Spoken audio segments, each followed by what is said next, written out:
Wow, Shakib ভক্তদের সুখবর, মুক্তি পাচ্ছে অন্তরাত্মা সিনেমাও।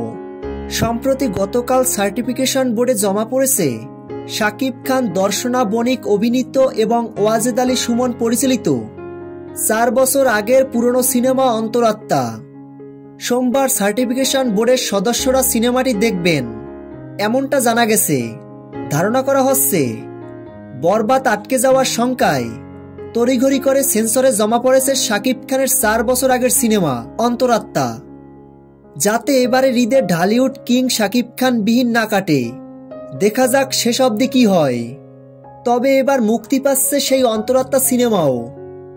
প্রিয় ভিউয়ার্স, অন্তরাত্মা সিনেমাটি নিয়ে আপনাদের কোনো মন্তব্য থাকলে ভিডিওর নিচে কমেন্ট বক্সে কমেন্ট করে জানিয়ে দিন।